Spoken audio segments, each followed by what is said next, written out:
Örgümü Dediniz kanalımdan dünyadaki tüm dostlara selamlar, sevgiler, saygılar. Örgümü Dediniz kanalıma hepiniz hoş geldiniz. Bu videomda tığ işi böyle kabartmalı, çiçek motifli cepken yelek yapımını sizlere anlatmak ve paylaşmak istiyorum. Umarım sever ve beğenirsiniz arkadaşlarım. Beğeni ve yorumlarınızı videomun alt kısmında yapabilirsiniz. Ayrıca paylaşımda bulunarak daha çok kişilere ulaşımını sağlayabilirsiniz. Şimdiden hepinize sonsuz teşekkürlerimi sunuyorum ve bu yapımı gayet kolay olan cepken yelek yapımına hemen geçmek istiyorum arkadaşlar. Evet arkadaşlarım, yeleğimi yaparken kullanmış olduğum iplerim şöyle Alize Artisan isimli farklı renklerde. Bu renkleri dilediğiniz şekilde bulabilirsiniz, yani yapabilirsiniz. Şöyle yine de bundan yapmak isteyen arkadaşlarım için söyleyeyim. Kiremit rengim 433. Sarı rengim 281. Bu yeşil olan 274. Koyu yeşil olan hemen bakalım 873. Bu da 01 arkadaşlar. Şimdi bu renkleri dediğim gibi dilediğiniz iple, renkle yapabilirsiniz. Şöyle arkadaşlar, bir şey daha söylemek istiyorum. Bu iplerden şimdi bir motif daha yapacağım. Mesela bu sarı olan 100 gramdı. Bu biraz daha azdı. Yani böyle yapacağınız büyüklüğe de göre değişir. Elinize göre de değişir. İp, kullanacağınız ip miktarı. Yani 100 gram ipten bakın hala daha bu kadar var arkadaşlar. Evet, şimdi tığım ise 3 milim kullandım. Böyle kabartmalı bir model olduğu için çok fazla sıkmak istemedim. Biraz böyle gevşek gevşek yapacağız arkadaşlar. Şimdi krem rengi olan ipimle hemen başlıyorum yapımına. Çok kolay, inanın. Şimdi göreceğiz hep birlikte. Şimdi büyükçe bir halka yapıyorum şöyle. Bakın, ipi biraz fazla bırakın. Sonra giriş yaptım. Ve şuradan şöyle tutundum. Bir tane zincir çekiyorum. Sonra biraz yükselip arkadan şu şekilde alıyorum öne ve ikili trabzan yapıyorum. Yani şu şekilde bir ikili trabzan boyutuna getirdim.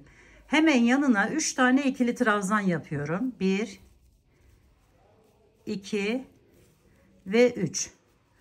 Sonra arkadaşlarım bunu tutup şöyle çeviriyorum. Yine yükseliyorum bir miktar. Yine arkadan alıyorum bu şekilde. Ve buraya bir tane bunu ikili trabzan gibi yapıyorum. Sonra üzerine bir aldım. Zincir çekerek de yükselebilirsiniz ama böyle daha güzel oluyor. Şimdi bir, hemen bakın şu yanından giriş yapıyorum. 2,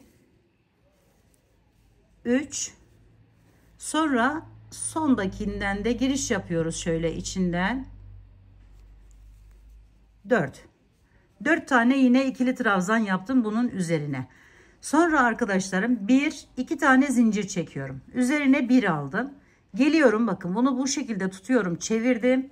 Hemen bu halkamın içerisinden giriş yapıyorum. 4 tane yine ikili trabzan yapıyorum. 1, 2, 3 ve 4.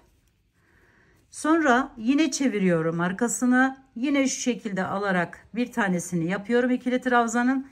Yine bu birinci oluyor. Hemen bakın şurada deliklerimiz gözüküyor. Bunların içerisinden giriş yaparak 4'e tamamlıyoruz ikili trabzanlarımızı. 3 ve 4. 2 zincir çektik. Yine üzerine bir aldık. Geliyoruz halkamızın içerisinden giriş yapıp yine 4 tane ikili trabzan. 2 3 ve 4. Yine çeviriyoruz arkayı. Yine yükseldik. Şu şekilde aldık ve birleştirdik. Sonra 3 tane yanına ikili trabzan yapıyoruz. 3 4. Yani baştakini de saydım şu anda. Şimdi 2 zincir yine şu şekilde aldım ve çeviriyorum. Halkamın içerisinden giriş yapıp 4 tane ikili trabzan yapıyorum. 1 2 3 ve 4. Çevirdim. Birinciyi yaptım. 2 3 4. 1 2 zincir devam ediyoruz. Ve bu şekilde bakın 4'ünü yaptık. 4 tane daha yapıyoruz. Yani toplam 8 tane bu şekilde yaprak yapıyoruz arkadaşlarım.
İki, 4, 6, 7 sonuncuyu yapıyorum. Şimdi burada bir püf noktası daha söyleyeceğim sizlere.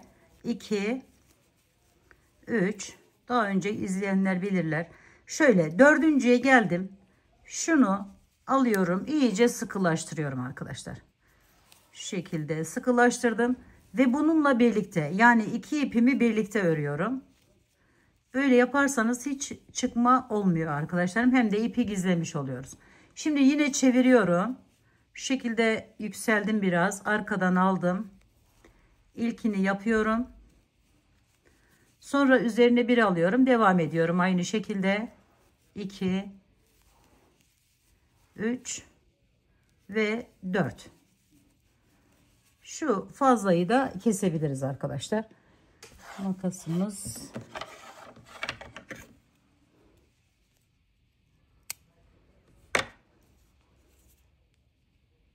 Evet, 4'e tamamladıktan sonra yine 2 zincir çekiyorum. Bakın şu şekilde çevirdim. Bunun arkadaşlarım bakın şu geçtiğimiz yani zincir çekmeye 2 zincir çekmeye başladığımız yerden şöyle ikisini birlikte alın ki ayrık ayrık durmasın. Birleştiriyorum. Bakın 8 tane yaprağımız oldu. 1 2 3 4 5 6 7 8. Evet arkadaşlarım, şimdi diğer ipimi şu şekilde alıyorum. Bu ipim burada duruyor. Onu her sırada yaptığım için koparmayacağız hiç. Şöyle bağlıyorum. Tabii kopartıp daha farklı renklerle de yapabilirsiniz. Her sırayı başka bir renkle yapabilirsiniz. Şöyle tutundum bakın. Biraz da fazla bıraktım. Şunu iyice çekiyorum. Daha sonra şu içinden arkadaşlarım bakın. Hemen şu 2 zincir çektiğimiz yerin içerisinden giriş yapıyoruz. Şu şekilde. Şöyle 2 kat olduğu için zincirle şöyle yükseliyorum. Sonra bir tane ikili trabzan boyutuna getirdim onu. Bunu da burada bırakıyoruz. Şimdi yine aynı şekilde yanına 3 tane ikili trabzan daha yapıyorum.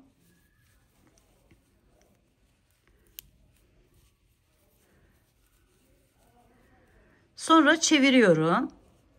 Arkadan yine az önce yaptığımız gibi 4 tane ikili trabzan yapıyoruz arkadaşlarım. Şöyle 3, bir de hemen şuradan alıyorum. 4. Şimdi 2 zincir çektim. Üzerine 1 aldım. Buranın arkadaşlarım hemen aynı yerin içerisine birinci köşemizi oluşturuyoruz. Şöyle giriş yapıyorum. Aynı yerin içerisine yine 4 tane ikili trabzan yapıyorum. 2, 3 ve 4. Bakın şöyle. Bu aynı yer olacak. Bir tanesini tek yapacağız. Bir tanesini 2 yapacağız. 4 tane köşe oluşturmuş olacağız. Şöyle çevirdik. Sonra arkadan aldık. Yine 4 tane ikili trabzan. Artık burası aynı şekilde devam ediyor. 2 ve 3. Şöyle. 2 zincir çekiyorum. Üzerine 1 aldım. Çevirdim. Bakın şu boşluktan, yanındaki hemen boşluktan giriş yapıyorum.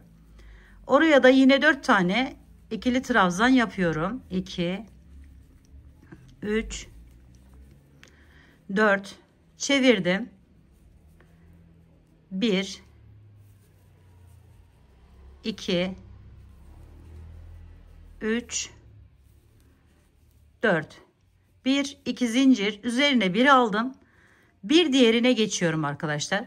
Buna 2 tane yapıyoruz. 1, 2, 3, 4. 2 yaprak yapacağız buraya. Bir köşemizde burası olacak. Şimdi 4 tane yaptık, çevirdik.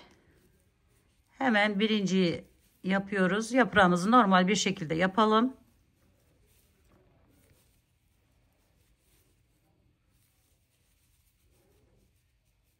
İki zincirimi çektim. Aynı yerin içerisine bir tane daha yapıyorum ve ikinci köşemi oluşturmuş oluyorum. 1, 2, 3, 4. Çevirdim.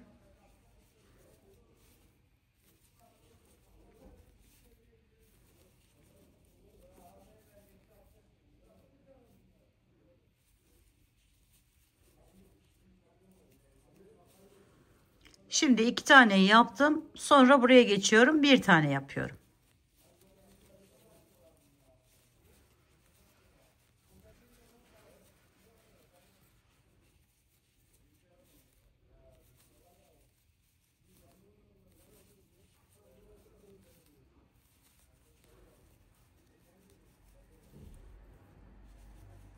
Bir tane yaptım. Şimdi üçüncü köşemi oluşturmak için 2 tane yapıyorum buraya. Yani birine 2, birine 1 şeklinde yapıyoruz.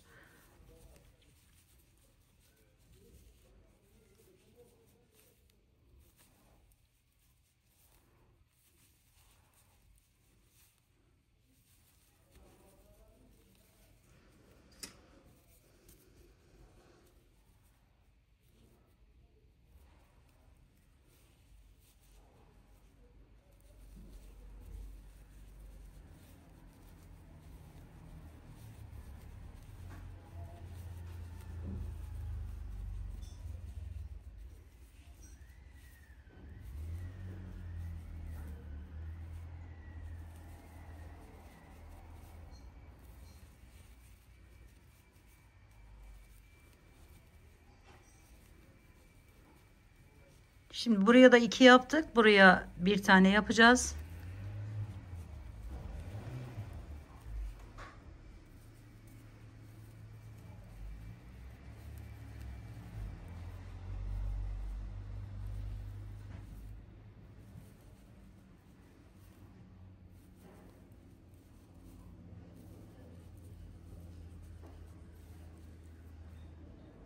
Şimdi 2 tane yapacağız.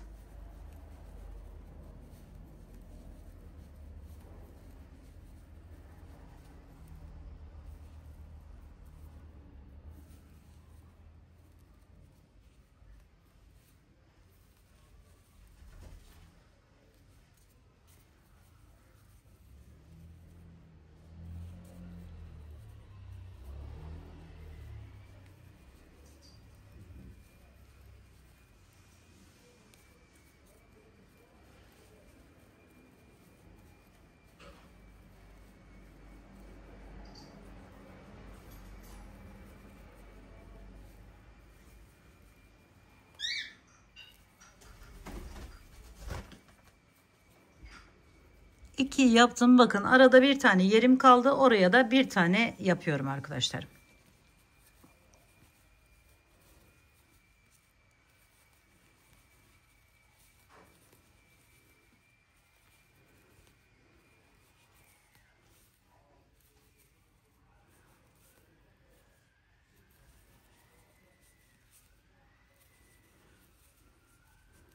İki zincirimi çektim. Bakın şimdi şu alttaki ipimi şuradan girişimi yapıyorum yine. Şu şekilde. Bunu da alıyorum. Yukarıya getirdim. Arasından kaydırarak birleştiriyorum. Ve ip değişikliği yapıyorum. Buna geçiyorum. Bununla da şimdi arkadaşlarım bu iki olan köşelerimize 2 tane, şu aralara birer tane yaparak devam edeceğiz. Şöyle bir bu ipimizi de bir miktar götürüp daha sonra keseceğiz arkadaşlarım bunu. Şöyle 1 2 3 4. Sonra çeviriyoruz. Yine aynı şekilde yaprağımızı yapıyoruz.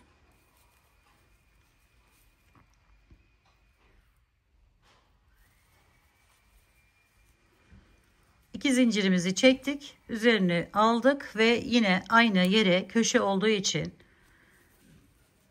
2 tane yapıyoruz.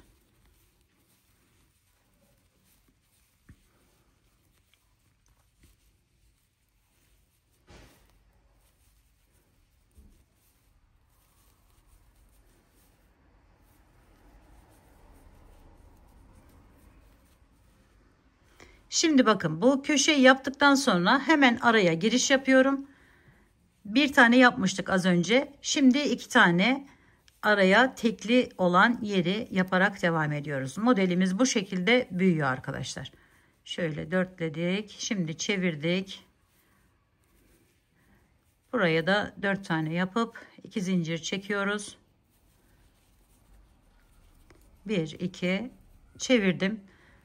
Artık bu ipimi de kesebilirim burada. Biraz bırakalım. Şimdi bunu arasından şu şekilde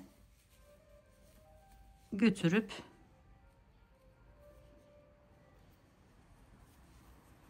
fazlasını da kesebiliriz.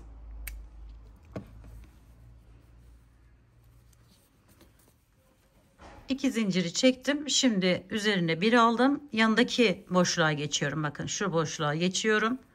Ve oraya da yine aynı işlemi uyguluyorum. Yani yapraklarımı yapıyorum. Yaprağıma bir tane çevirdim.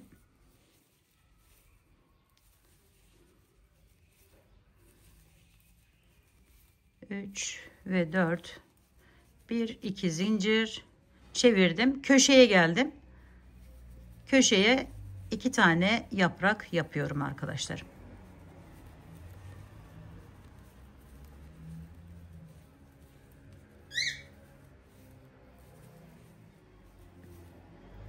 Renk geçişleri az önce gösterdiğim gibi. Eğer arada bu kremi her sırada kullanmak istemezseniz kullanmayabilirsiniz. Farklı bir renge geçebilirsiniz. Evde arta kalan iplerinizi de böylelikle değerlendirmiş olursunuz arkadaşlar.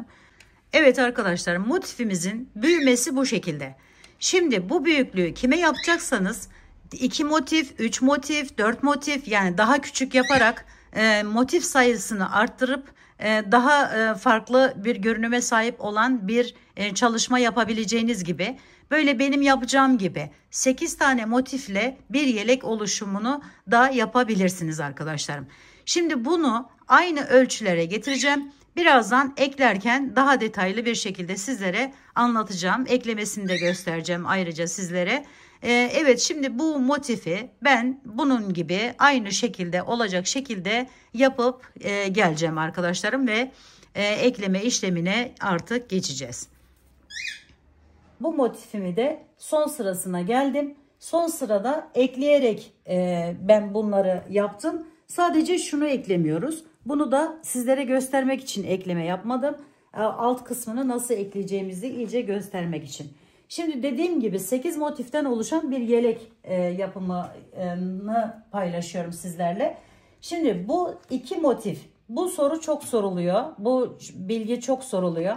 Mesela arka sıra 4 motif, 6 motif, yani çift sayılarla motif olduğu zaman yaka kısmını nasıl yapacağız?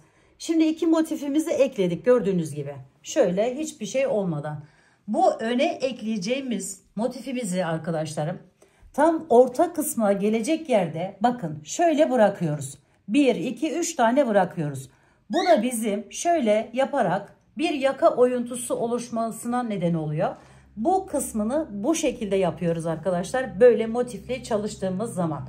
Şimdi bunda da son sıraya geldim. Dediğim gibi yaparken eklediğim için bakın son sırayı şu şekilde ip değişikliği yaptım. İp değişikliğinden sonra bu defa 2 defa şöyle arkadan yükseliyorum arkadaşlar. Şöyle 2 defa yükseliyoruz. Sonra üzerine 2 alıyoruz ve buradan giriş yaparak buraya üçlü trabzan yapıyoruz. 4 tane üçlü trabzan yapıyoruz. 2 3. Bir de şu baştaki oldu 4. Şimdi burada 2 zincir çekiyorum. Hatta 3 zincir çekiyorum. Üzerine yine 2 alıyorum. Şu oyuntuyu bırakmak için şuradaki köşeyi tamamlıyorum ve yanından 2 tane devam ediyorum. Daha sonra eklemeye başlayacağız. Şimdi şunu yapalım.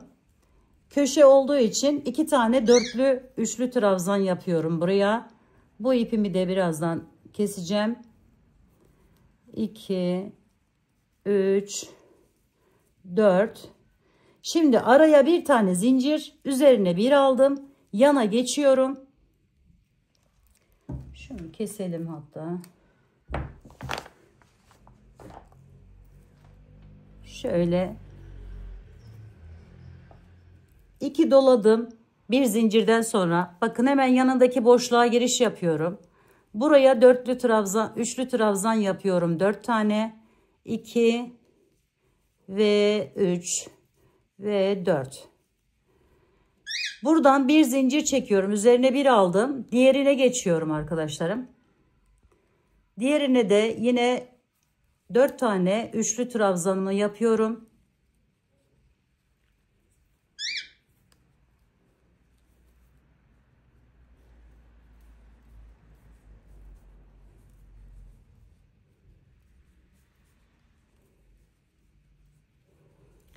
Evet, bunu yaptıktan sonra şöyle çekelim.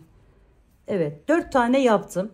Şimdi bakın burada şöyle göstereyim. 1 2 yapmışız. Üçüncü arada ekleme yapmışız.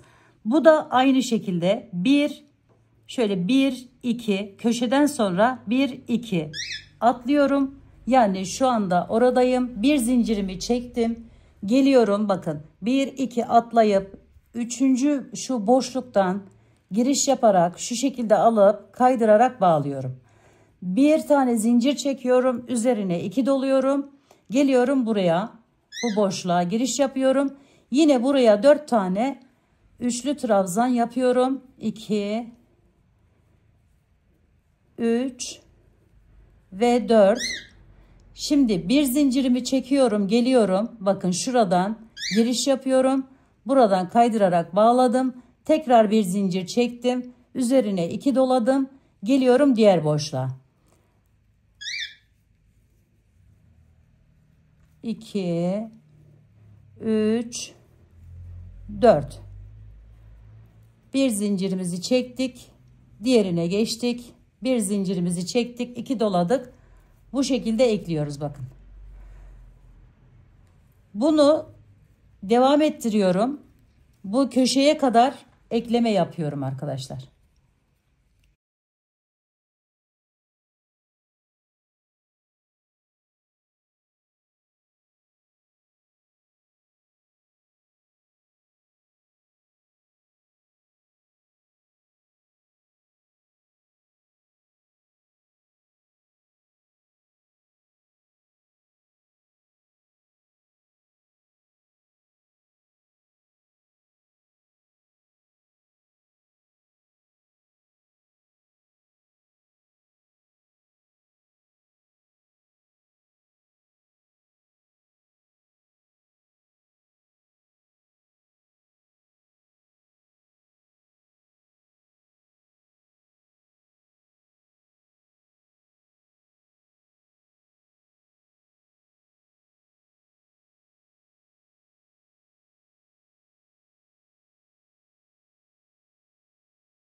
Şimdi köşeye geldim. Köşeye yine önce 4 tane üçlü trabzanımı yapıyorum. 2, 3 ve 4. Bir tane zincir çektim ve geliyorum. Bakın şu boşluktan 2 tane zincir çekiyorum. Köşe olduğu için şuradan giriş yapıyorum. Kaydırarak bağladım. 2 zincir çektim.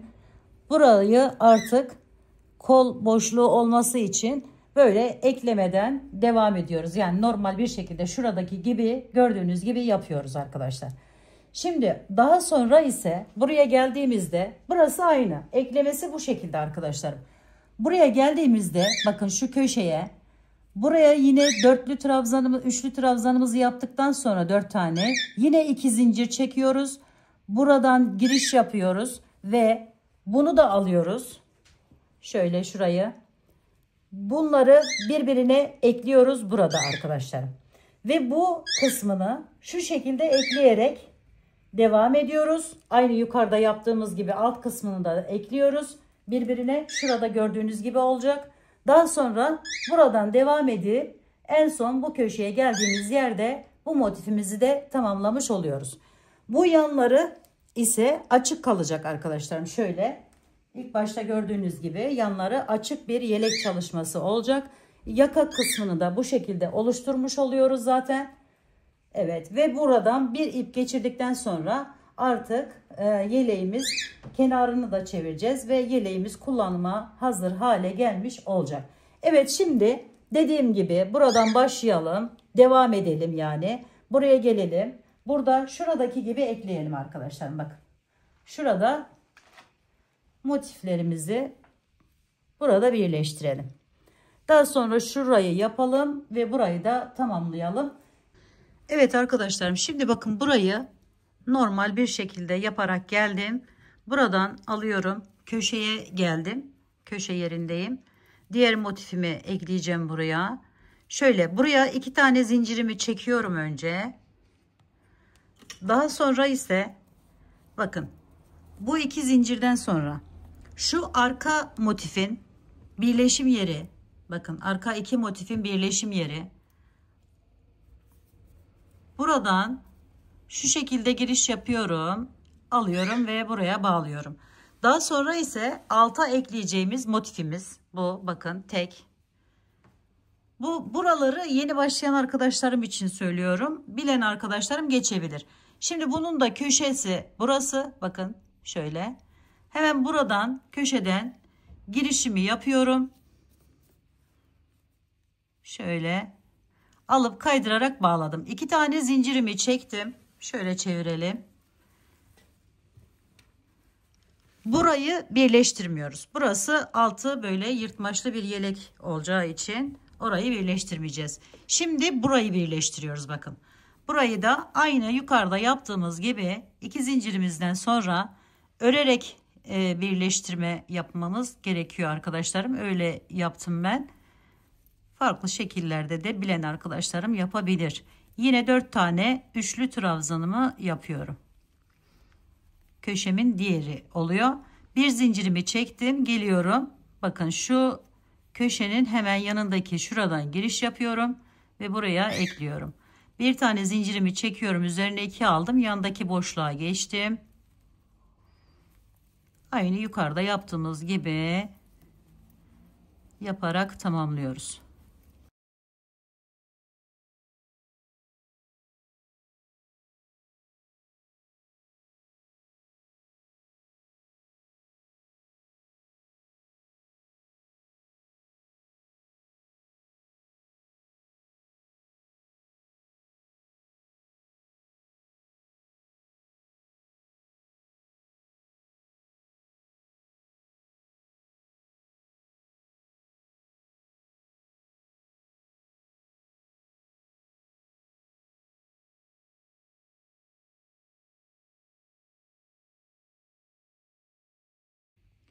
Evet şimdi bakın bu köşeye geldim. Yine aynı şekilde iki tane zincirimi çektim. Geliyorum. Bakın şuradan alıyorum. Buraya bağladım. 2 zincirimi çekiyorum. Üzerine 2 dolayıp 4 tane üçlü trabzan yaparak devam ediyorum.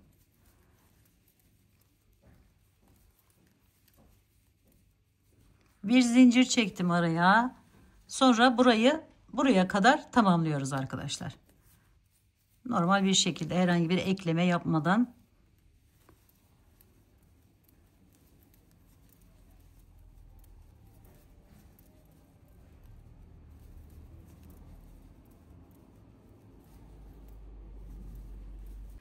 Evet arkadaşlarım, şimdi buraya geldim. Bakın bu yakada başladığımız yer. Buradan arkadaşlar şöyle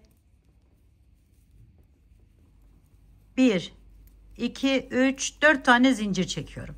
Sonra üzerine bir alıyorum ve buraya 1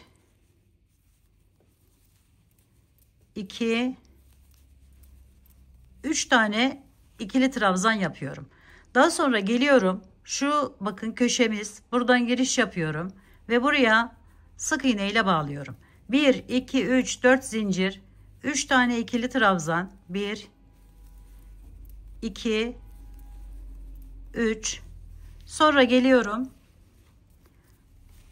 Bakın şuradan giriş yapıyorum ikisinin arasından ve buraya sık iğne ile bağlıyorum. Şöyle bir görüntü arkadaşlar. 1 2 3 4 zincir, 3 tane ikili trabzan, 1 2 3. Diğerine geçiyorum.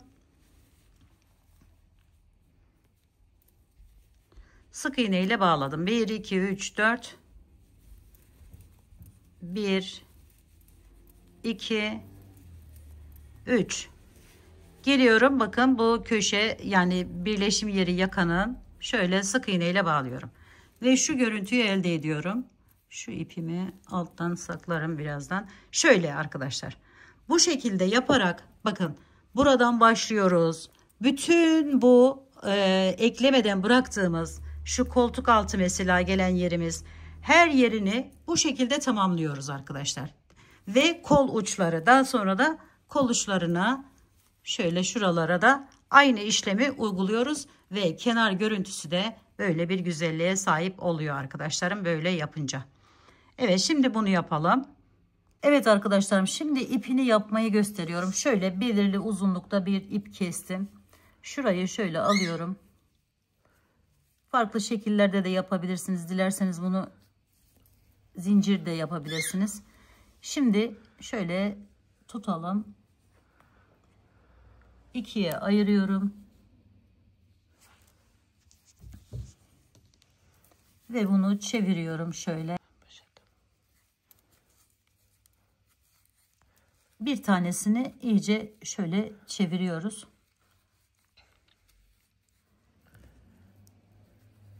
Bu kadar yeterli. Şimdi diğerini bakın alıyorum. Şöyle tuttum bu ucundan. Ve şu ucunu alıyorum. Bırakınca